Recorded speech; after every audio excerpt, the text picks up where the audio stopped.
जिन भी भाई लोग को इंतज़ार था कि देवरानी जेठानी फिल्म को यूट्यूब पर कब रिलीज किया जाएगा, तो आप लोग का इंतज़ार ख़त्म हो गया है भाई लोग।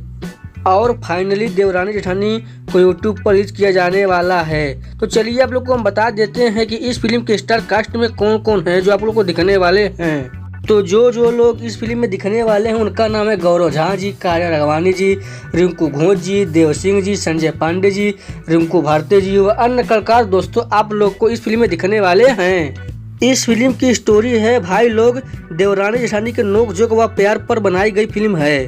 भाई लोग देवरानी जेठानी के निर्देशक हैं अजय कुमार झा जी। वहीं अगर हम बात करें कि इस फिल्म के निर्माता क्या नाम है, तो उनका नाम है प्रदीप सिंह जी व प्रतीक सिंह जी भाई लोग।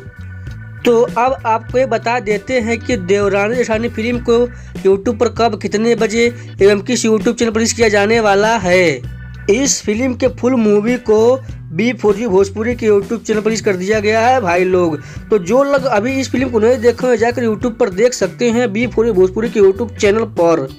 तो अगर आपको ऐसी खबर पसंद है तो आप लोग हमारे चैनल को सब्सक्राइब कर लीजिए और वीडियो को लाइक जरूर कीजिएगा। कमेंट में ही बताइए कि आप लोग को वीडियो कैसा लगा और साथ में शेयर करना भूलिएगा। तो मिलते हैं अगले खबर में, तब तक के लिए नमस्कार भाई लोग।